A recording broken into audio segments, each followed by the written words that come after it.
Hello दोस्तों, स्वागत है आपका मेरी चैनल मेड हेल्थ सपोर्ट में। और दोस्तों, आज की इस वीडियो में हम टेस्ट ट्यूब बेबी यानी कि इन विट्रो फर्टिलाइजेशन के बारे में फुल डिटेल में बात करने वाले हैं।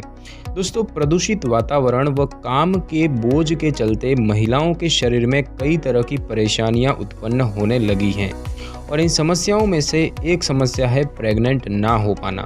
जहां एक और प्रेगनेंसी से जुड़ी समस्या बढ़ गई है, तो वही खुशकिस्मती से दूसरी ओर इनके समाधान के लिए नए विकल्पों का आविष्कार हुआ है और इनमें से एक है इन विट्रो फर्टिलाइजेशन यानी कि IVF। जो महिलाएं गर्भधारण नहीं कर पा रही हैं, उनके लिए टेस्ट ट्यूब बेबी तकनीक कारगर सिद्ध हुई है और इसके चलते बड़े शहरों में IVF केंद्र तेजी से खुलते जा रहे हैं। और इस प्रक्रिया में महिला के अंडाशय से अंडों को निकाला जाता है, जिसके बाद उन्हें प्रयोगशाला में शुक्राणु के साथ निषेचित किया जाता है और निषेचन अंडे और शुक्राणु के मिलने के बाद बच्चा बनने का पहला चरण होता है, जिससे भ्रूण बनता है, जिसे हम अंग्रेजी में एम्ब्रियो कहते हैं। और फिर इस भ्रूण को बढ़ने और विकसित होने के लिए महिला के गर्भ में डाल दिया जाता है। इस प्रक्रिया में पत्नी के अंडे और पति के शुक्राणु का इस्तेमाल किया जाता है और अगर इन दोनों में से किसी के भी अंडे या शुक्राणु में कोई प्रॉब्लम्स हो तो एक डोनर के अंडों या शुक्राणु का उपयोग किया जा सकता है।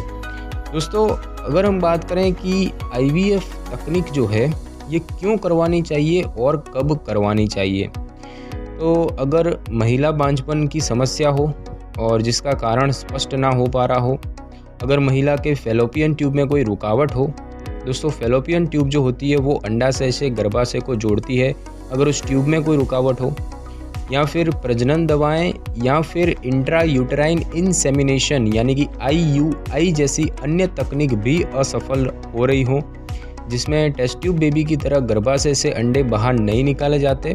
IUI में क्या करते हैं कि सीधा शुक्राणु को ही गर्भाशय में डाल दिया जाता है। तो ऐसी तकनीकें भी अगर असफल रह रही हो तो टेस्ट ट्यूब बेबी कर सकते हैं। पुरुष बांझपन की समस्या हो लेकिन इतनी गंभीर नहीं कि इंट्रासाइटोप्लाज्मिक स्पर्म इंजेक्शन की भी आवश्यकता पड़ जाए, जिसे हम ICSI कहते हैं। अगर पति के फ्रोजन यानी कि जमे हुए शुक्राणु इस्तेमाल किए जा रहे हों लेकिन IUI तकनीक आपके लिए उपयुक्त नहीं हो तो आप टेस्ट ट्यूब करवा सकते हैं। अगर आप अपने उपचार में डोनेट किए हुए अंडे या अपने ही फ्रोजन यानी कि जमे हुए अंडे का उपयोग कर रहे हैं, या फिर आप अपने बच्चे को अपने किसी आनुवंशिक विकार से बचाने के लिए भ्रूण परीक्षण का उपयोग कर रहे हों, या फिर प्रीमेच्योर ओवेरियन फेल्यूर हो जाए यानी कि उम्र से पहले ही मासिक धर्मचक्र बंद हो जाए, या फिर यदि किसी कारण से महिला के अंडाशय में अंडे ना बन पा रहे हों, जैसे कि पॉलीसिस्टिक ओवरी सिंड्रोम यानी कि अंडाशय सिंड्रोम PCOS में ऐसा होता है, या फिर यदि आप बहुत ज़्यादा उम्र में या मेनोपॉज के बाद यानी कि 50 साल की उम्र के बाद गर्भधारण करने का प्रयास कर रही हों, तो ऐसे में अगर अन्य कोई प्रजनन तकनीक सहायता करने में असफल हो तो टेस्ट ट्यूब बेबी का प्रयोग किया जा सकता है। दोस्तों, बात आती है कि टेस्ट ट्यूब बेबी से पहले क्या क्या तैयारियां की जाती है। तो दोस्तों, IVF साइकिल शुरू करने से पहले पति और पत्नी यानी कि महिला के कई मेडिकल टेस्ट और परीक्षण किए जाते हैं। अगर हम बात करें कि IVF से पहले पुरुषों के क्या टेस्ट किए जाते हैं, तो दोस्तों पुरुषों के लिए केवल वीर्य विश्लेषण यानी कि सीमन एनालिसिस यानी कि सीमन की जांच की जाती है, जिससे शुक्राणुओं की संख्या, गतिशीलता और आकार की जांच की जा सके। अगर इसका परिणाम नॉर्मल आए तो IVF किया जा सकता है और अगर परिणाम नॉर्मल ना आए तो ऐसे में इंट्रासाइटोप्लाज्मिक स्पर्म इंजेक्शन की जा सकती है, क्योंकि अगर शुक्राणुओं की संख्या बहुत कम होती है तो ऐसे में ये एक सुरक्षित विकल्प होता है।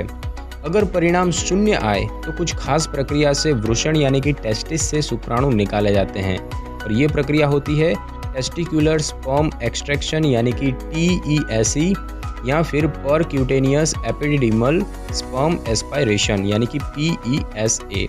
और अगर हम बात करें IVF के पहले महिलाओं के क्या टेस्ट किए जाते हैं, तो दोस्तों महिलाओं को पुरुषों के मुकाबले थोड़े ज़्यादा टेस्ट से गुजरना होता है। सबसे पहले तो अंडाशय में अंडों की जांच की जाती है यानी कि ओवेरियन रिजर्व टेस्टिंग। तो आपके अंडों की संख्या और गुणवत्ता को जानने के लिए आपके मासिक धर्म चक्र के पहले कुछ दिनों के दौरान आपके चिकित्सक आपके रक्त में कुछ हार्मोन की मात्रा की जांच करेंगे, जैसे कि फॉलिकल स्टिमुलेटिंग हार्मोन हो गया, एस्ट्रोजन हो गया या फिर एंटी म्यूलेरियन हार्मोन हो गया।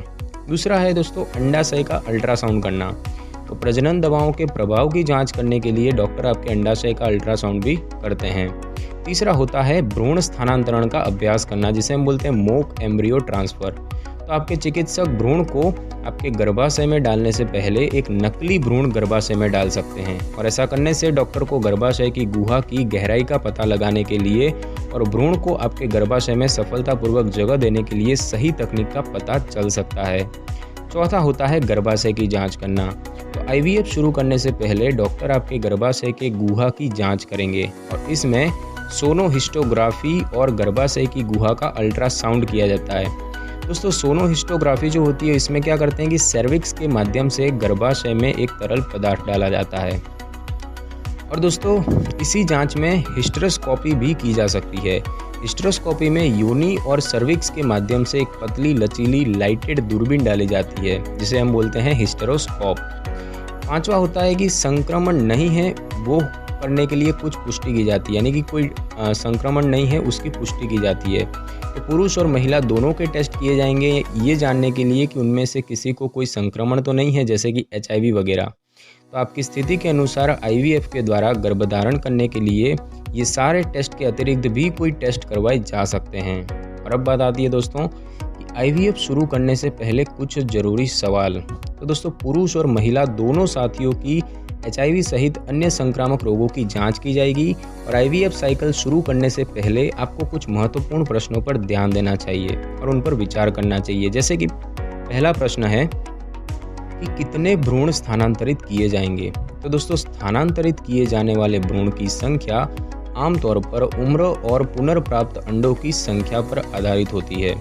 ज़्यादा उम्र की महिलाएं जब आईवीएफ करवाती हैं तो उनके लिए ज़्यादा भ्रूण स्थानांतरित किए जाते हैं, क्योंकि उनमें आरोपण दर यानी कि इम्प्लांटेशन रेट कम होता है। और अगर वे किसी कम अन्य उम्र की महिला के अंडे का उपयोग कर रही हो, यानी कि डोनर अंडे का इस्तेमाल कर रही हो, तो ज़्यादा अंडे स्थानांतरित करने की ज़रूरत नहीं होती है। और अधिकतर डॉक्टर मल्टीपल प्रेगनेंसी यानी कि 2 या 2 से अधिक बच्चे को जन्म देने की बात करें तो वह रोकने के लिए विशिष्ट दिशा निर्देशों का पालन करते हैं और एक सीमित संख्या में ही भ्रूण स्थानांतरित करते हैं।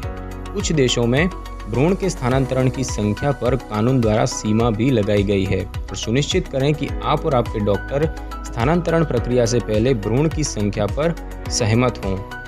दूसरा सवाल ये है दोस्तों कि अगर अतिरिक्त भ्रूण रह जाए तो उनके साथ क्या करेंगे। तो दोस्तों अतिरिक्त भ्रूण को भविष्य में उपयोग किए जाने के लिए फ्रीज करके कई वर्षों तक रखा जा सकता है, जिसे हम क्रायो प्रिजर्वेशन कहते हैं। हालांकि फ्रीज करने पर भी सभी भ्रूण इस प्रक्रिया में जीवित नहीं रह पाएंगे, लेकिन अधिकतम तो जीवित रहेंगे ही। क्रायो प्रिजर्वेशन का फ़ायदा है कि अगर दोबारा आईवीएफ करवानी पड़े तो उसमें यही भ्रूण इस्तेमाल किए जा सकते हैं, जिससे कि खर्च भी कम होता है और दोबारा महिला के गर्भाशय से अंडे नहीं निकालने पड़ते। इसका नुकसान ये होता है कि फ्रोज़न भ्रूण से जन्म का दर नए भ्रूण से थोड़ा कम होता है, और आप फ्रोज़न भ्रूण को किसी अन्य ज़रूरतमंद जोड़े की सहायता करने के लिए या स्टडी के लिए भी दान कर सकते हैं। आप उनका इस्तेमाल न करने का भी निर्णय ले सकते हैं। तीसरा प्रश्न ये आता है कि अगर मल्टीपल प्रेगनेंसी हो तो आप क्या करेंगे, यानी कि एक ही प्रेगनेंसी में 2 या उससे अधिक बच्चों का जन्म हो तो आप क्या करेंगे। तो दोस्तों आईवीएफ में यदि एक से अधिक भ्रूण को गर्भाशय में स्थानांतरित किया जाता है तो एक से अधिक बच्चे हो सकते हैं, जिसे हम चिकित्सकीय भाषा में मल्टीपल प्रेगनेंसी कहते हैं। तो इससे आपके और आपके बच्चों के लिए स्वास्थ्य जोखिम पैदा हो सकते हैं, और अगर मल्टीपल प्रेगनेंसी हो जाए तो कुछ मामलों में फिटल रिडक्शन नामक सर्जरी से गर्भाशय के अंदर पल रहे भ्रूण की संख्या कम की जा सकती है, लेकिन ये सर्जरी नैतिक, भावनात्मक और मनोवैज्ञानिक रूप से एक बड़ा निर्णय होता है। और चौथा प्रश्न ये होता है कि क्या आपने डोनर के अंडों, शुक्राणु या भ्रूण के उपयोग से जुड़ी संभावित जटिलताओं पर विचार किया है।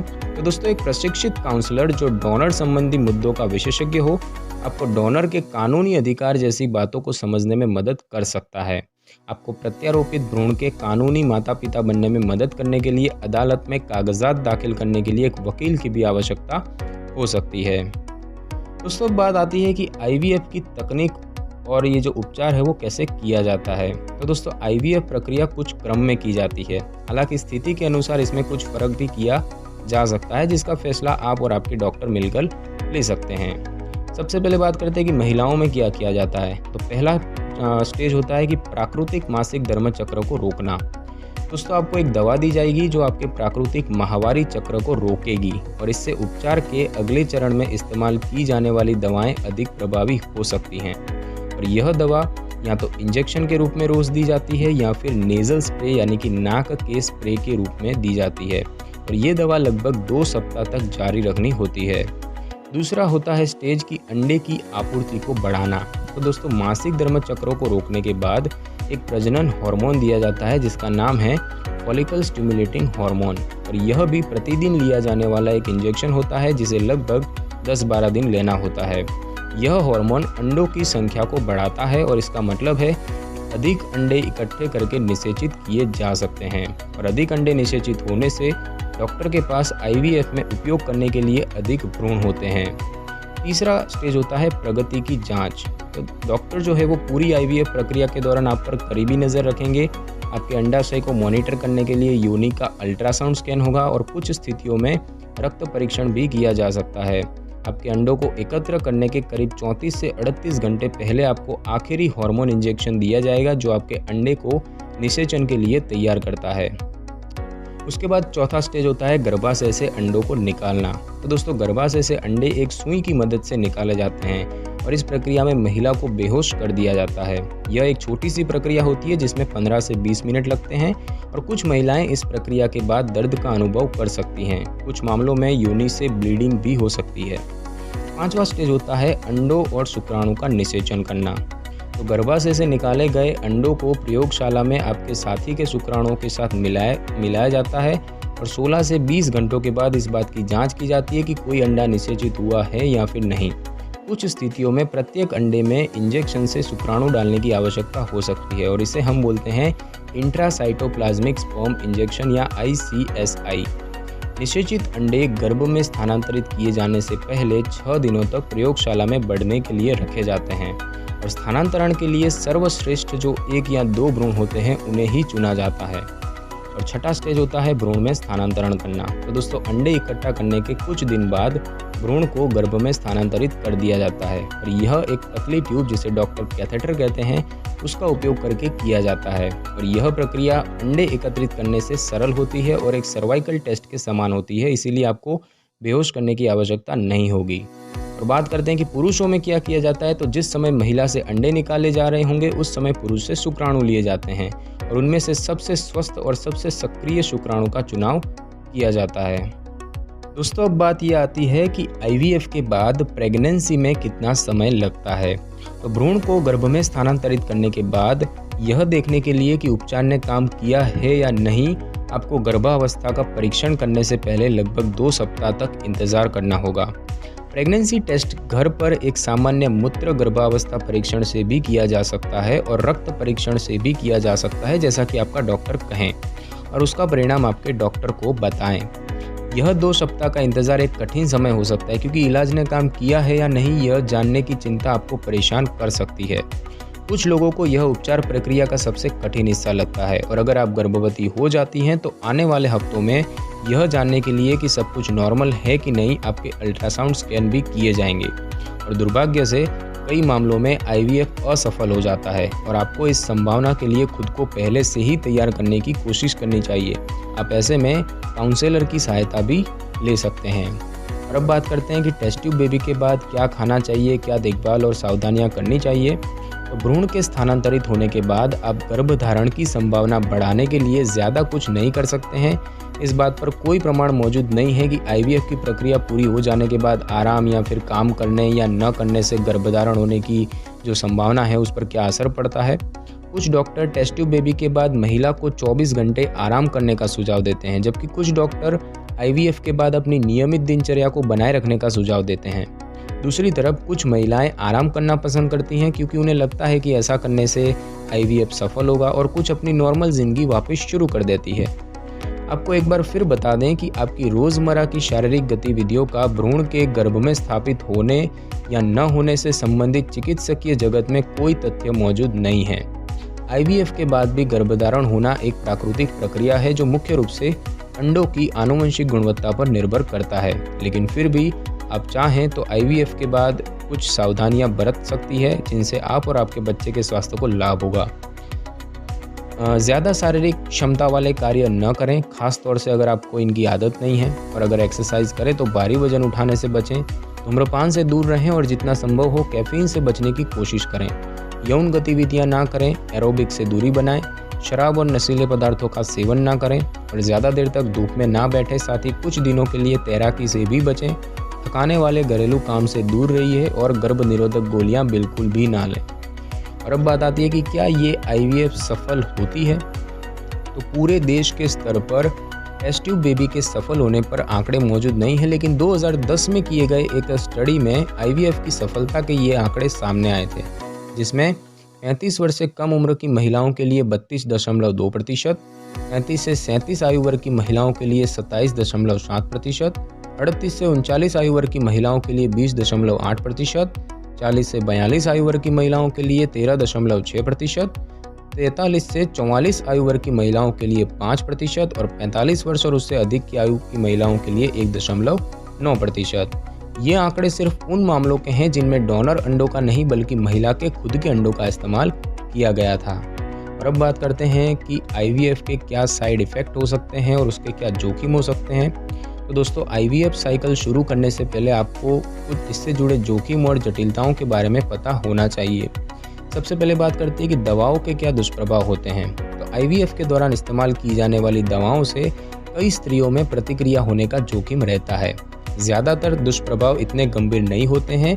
कोई भी दुष्प्रभाव होने पर अपने चिकित्सक को सूचित करें, जैसे कि हॉट फ्लैशेज होना यानी कि चेहरे, गर्दन, कान और बाकी शरीर में गर्मी महसूस होना, चिड़चिड़ा महसूस करना, सिरदर्द, बेचैनी, अंडाशयी हाइपर स्टिमुलेशन सिंड्रोम यानी कि अंडों की संख्या को बढ़ाने के लिए दवाएं लेने पर अंडाशय पर होने वाली एक मेडिकल प्रतिक्रिया।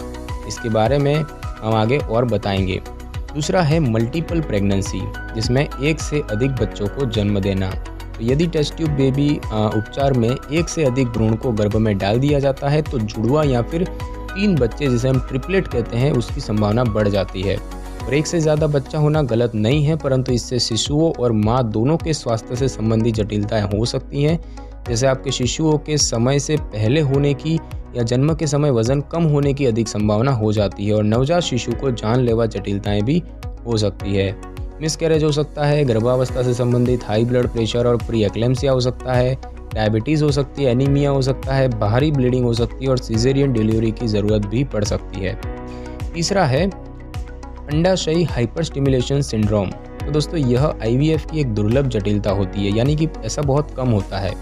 यह उन महिलाओं में होता है जो अंडे का उत्पादन बढ़ाने के लिए ली गई प्रजनन दवाओं के प्रति बहुत संवेदनशील होती है। अंडाशय में बहुत सारे अंडे विकसित हो जाते हैं जो बहुत बड़े हो जाते हैं और यह स्थिति दर्दनाक हो सकती है। और यह आमतौर पर गर्भाशय से अंडे निकालने के 1 सप्ताह में विकसित होता है और इसके लक्षण जो हैं वो हैं कि पेट के निचले हिस्से में सूजन और दर्द होती है और ऐसा लगना कि जैसे आप बीमार हो, आपकी सांस फूल सकती है, बेहोशी महसूस कर सकते हैं आप। और इनमें से कोई भी लक्षण दिखे तो अपने डॉक्टर को सूचित करें। चौथा है अस्थानिक गर्भावस्था, जिसे हम बोलते हैं एक्टोपिक प्रेगनेंसी। दोस्तों, यदि आप IVF कर रहे हों तो आपको अस्थानिक गर्भावस्था का थोड़ा अधिक जोखिम रहता है। इसमें भ्रूण जो है वो गर्भ के बजाय फेलोपियन ट्यूब में प्रत्यारोपित हो जाता है और इससे पेट में दर्द हो सकता है, जिसके बाद योनि से रक्तस्राव या फिर योनि से गहरे रंग का स्राव हो सकता है।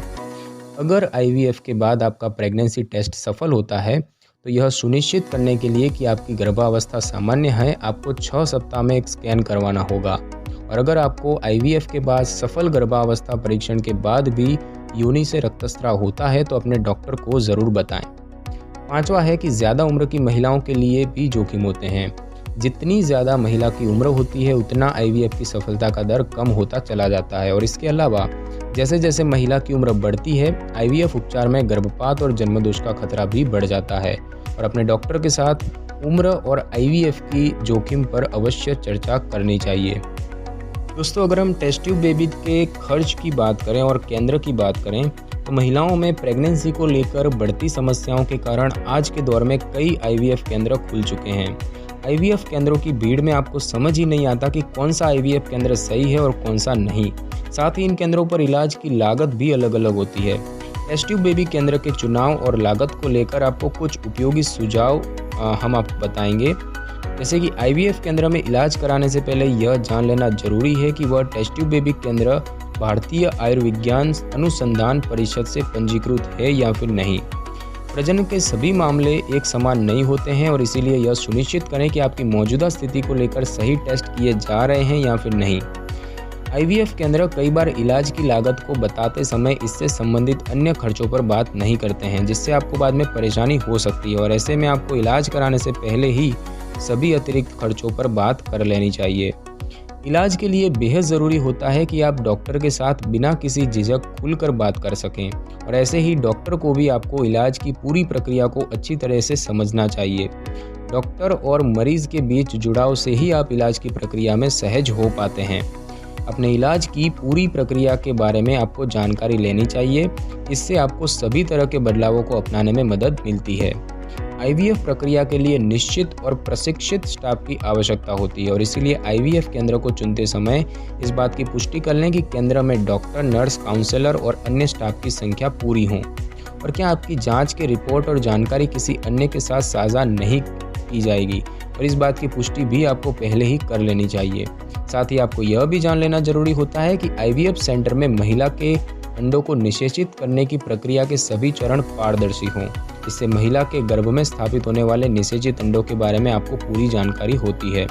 केंद्र से पहले इलाज करवा चुके किसी दंपति से इलाज के दौरान की सभी प्रक्रियाओं के साथ ही केंद्र के भूमिका के बारे में भी पूरी जानकारी प्राप्त करें और इलाज के दौरान किसी तरह की समस्या होने पर टेस्ट ट्यूब बेबी केंद्र के द्वारा क्या किया जाएगा, इस बात को भी पहले से जान लेना बेहद ज़रूरी होता है और विभिन्न IVF केंद्रों पर इलाज का खर्चा भी अलग अलग होता है। और अब बात करते हैं दोस्तों कि IVF की लागत जो है वो कितनी होती है।